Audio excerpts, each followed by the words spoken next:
আসসালামু আলাইকুম সুপ্রিয় দর্শক, সবাই অসংখ্য প্রীতি ও শুভেচ্ছা দিন। আমি শহীদুল ইসলামের পক্ষ থেকে।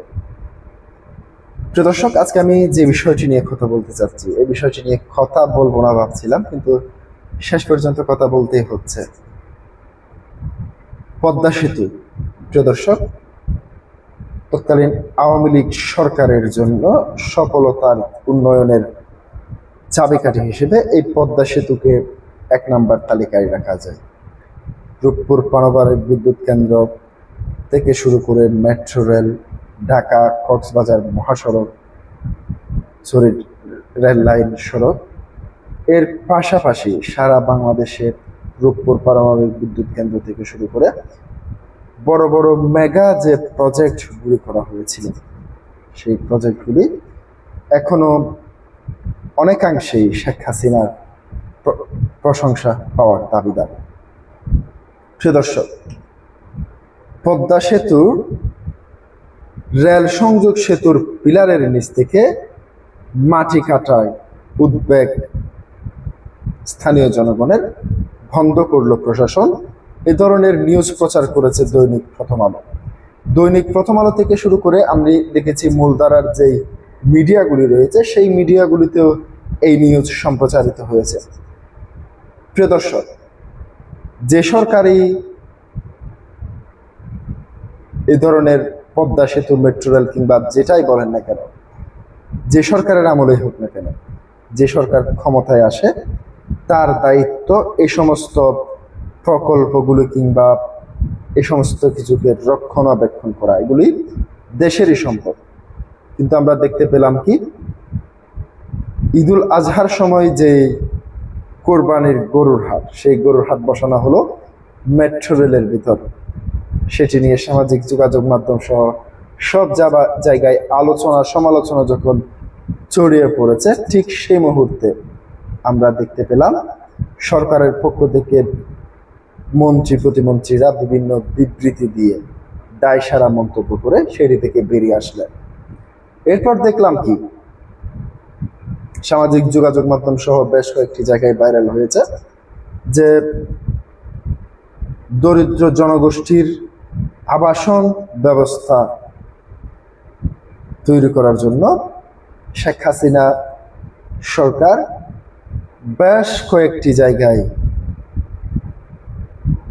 ঘর নির্মাণ করে দিয়েছেন। আমরা দেখতে পেয়েছি এক্সকাভেটর কিংবা ভেকো দিয়ে সেই ঘরের উপর মাটি ফেলে সেই ঘর ধ্বংস করার চেষ্টাও আমরা দেখেছি ফেসবুক কিংবা ইউটিউব কিংবা সামাজিক যোগাযোগ মাধ্যমের মাধ্যমে। তার চেয়ে যে বড় ঘটনাটি হচ্ছে, পদ্মা সেতু মেট্রো রেল সংযোগ সেতু পিলারের নিচ থেকে মাটি কেটে ফেলা। প্রিয় দর্শক, কারা করেছে? ক্ষমতাশীল দলের কিছু প্রভাবশালী নেতার মাধ্যমেই তো এই কাজগুলি হয়েছে। তাদের কি বিচার আজ পর্যন্ত হবে? কখনো কি তাদের বিচার হবে? সে প্রশ্নটি আপনাদের কাছে রাখলাম। দৈনিক প্রথম আলো যে নিউজটি করেছে, সেখান থেকে আপনাদেরকে এই তথ্যটি তুলে ধরছি। নারায়ণগঞ্জ সদর উপজেলার কোতোয়াল্লার আলীগঞ্জে পদ্মা রেলের সংযোগ সেতুর কয়েকটি পিলারের নিচ থেকে খনন যন্ত্র দিয়ে মাটি কাটার ঘটনা ঘটেছে। স্থানীয় লোকজনের অভিযোগ, প্রভাবশালী একটি চক্র মাটি কেটে ট্রাকে করে ইটভাটায় বিক্রি করেছে। এই ঘটনায় সামাজিক যোগাযোগ মাধ্যমের একটি ভিডিও ছড়িয়ে পড়লে স্থানীয় লোকজনের মধ্যে উদ্বেগ তৈরি হয়। খবর পেয়ে ঘটনাস্থলে গিয়ে মাটি কাটার কাজ বন্ধ করে দেয় জেলা প্রশাসন। যদিও পদ্মা রেলের সংযোগ প্রকল্পের কর্তৃপক্ষের দাবি, সেতু নির্মাণের সময় জলাধার ভরাট করে অস্থায়ীভাবে বালু ফেলে সড়ক তৈরি করা হয়েছিল। সেই মাটি সরিয়ে আগের জলাশয়ের পরিবেশ ফিরিয়ে আনতে এই কাজ করা হচ্ছিল। এতে সেতুর নিরাপত্তার কোনো ঝুঁকি নেই। সামাজিক যোগাযোগ মাধ্যমে ছড়িয়ে পড়া ওই ভিডিওতে দেখা যায় আলীগঞ্জ এলাকায় পদ্মা রেল সেতুর 85, 86 ও 87 নম্বর পিলারের নিচে এবং আশপাশ থেকে খনন যন্ত্র দিয়ে মাটি কাটা হচ্ছে। তবে কারা এই কাজ করছিল তা ভিডিওতে স্পষ্ট নয়। সরেজমিনে দেখা গেছে একটি পিলারের নিচে এবং এর আশপাশে 8 থেকে 10 ফিট গভীর গর্তের সৃষ্টি হয়েছে।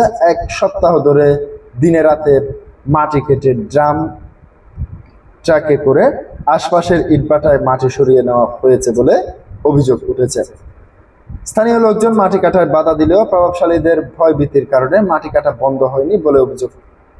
আলীগঞ্জ এলাকার বাসিন্দারা আবু সালেহ প্রথম আলোকে বলেন, এলাকাবাসীর আপত্তি সত্ত্বেও রাতের বেলায় শত শত ট্রাক মাটি কেটে নিয়ে গেছে। প্রশাসনের উচিত দায়ীদের বিরুদ্ধে ব্যবস্থা নেওয়া। আরেক বাসিন্দা আজহার আলী বলেন, পিলারের নিচে 8 থেকে 10 ফিট গভীর গর্ত করা হয়েছে। এতে সেতুর নিরাপত্তা নিয়ে মানুষের মধ্যে উদ্বেগ তৈরি হয়েছে।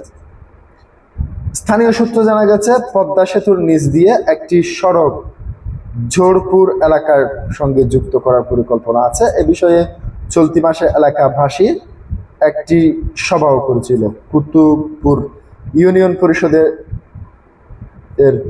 ইউপি 7 নং ওয়ার্ডের সদস্য জাহাঙ্গীর আলম বলেন, এখান দিয়ে রাস্তা হবে জেনেই প্রভাবশালীরা হয়তো মাটি কেটে নিয়ে গেছে। নাম প্রকাশ না করা সত্ত্বে স্থানীয় কয়েকজন বাসিন্দা বলেন, কুতুবপুর ইউনিয়ন ও 7 নং ওয়ার্ডের সাবেক সদস্য আবু বক্কর, সাগর সিদ্দিক, সাইদ, শান্ত সহ কয়েকজন বিএনপি নেতা এই মাটি কাটার কাজে জড়িত। তারা সরাসরি ঘটনাস্থলে না থাকলেও পেছন থেকে এই কাজ করিয়েছেন। তবে সাবেক ইউপি সদস্য আবু বক্কর তার বিরুদ্ধে করা অভিযোগ অস্বীকার করেন। ফতুল্লা থানা বিএনপির সভাপতি শহীদুল ইসলাম প্রথম আলোকে বলেন, সরকারি জায়গায় মাটি কাটার বিষয়টি দুঃখজনক। এই ঘটনা বিএনপির কেউ জড়িত নন। জড়িত সবার বিরুদ্ধে যে কোনো ধরনের ব্যবস্থা নেওয়ার দাবি জানিয়েছেন তিনি। মাটি কাটার খবর পেয়ে ফতুল্লা সহকারী কমিশনার ভূমি মোহাম্মদ আসাদুজ্জামান নূর ঘটনাস্থলে গিয়ে কাজ বন্ধ করে দেন এবং মঙ্গলবার সদর উপজেলা বিএনপি কর্মকর্তা ইউএনও SF ফয়েজ উদ্দিন ও সহকারী কমিশনার ভূমি আসাদুজ্জামান ঘটনাস্থল পরিদর্শন করেন।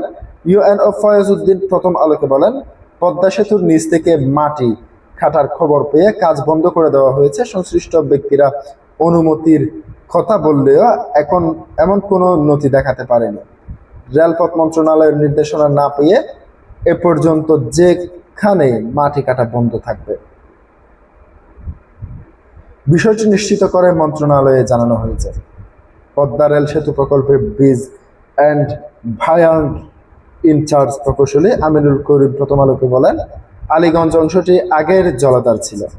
নির্মাণ কাজের সুবিধার জন্য সেখানে অস্থায়ীভাবে মাটি ভরাট করে প্রবেশপথ তৈরি ছিল ঠিকাদারি প্রতিষ্ঠান। প্রকল্পের কাজ শেষ হওয়ায় পরিবেশের ভারসাম্য রক্ষা রাখতে সেই মাটি সরিয়ে জলাশয়ের পুনরুদ্ধারের কাজ চলছিল। তিনি বলেন,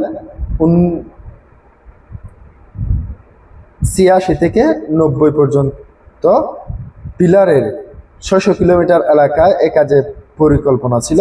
সেনাবাহিনী ও চায়না ঠিকাদারি প্রতিষ্ঠানের তত্ত্বাবধানে কাজ হয়েছে। পিলার নিরাপত্তা বিঘ্নিত হওয়ার কোনো শঙ্কা নেই। তিনি বলেন, স্থানীয় লোকজন না বুঝে সামাজিক যোগাযোগ মাধ্যমে ভুল তথ্য ছড়িয়েছে।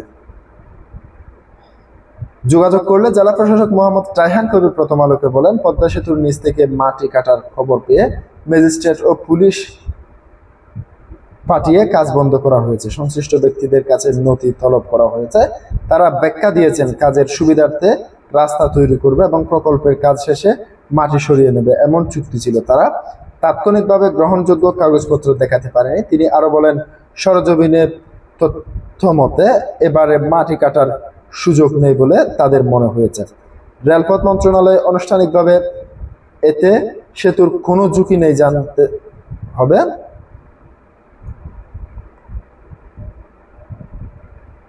সেই ধরনের নির্দেশনা না পাওয়া পর্যন্ত মাটি কাটার অনুমতি দেওয়া হবে না। তিনি বলেন, বিষয়টি বিভাগীয় কমিশনারের মাধ্যমে রেলপথ মন্ত্রণালয়কে জানানো হয়েছে। প্রিয় দর্শক, আজকে পর্যন্তই। আসসালামু আলাইকুম ওয়া রাহমাতুল্লাহ।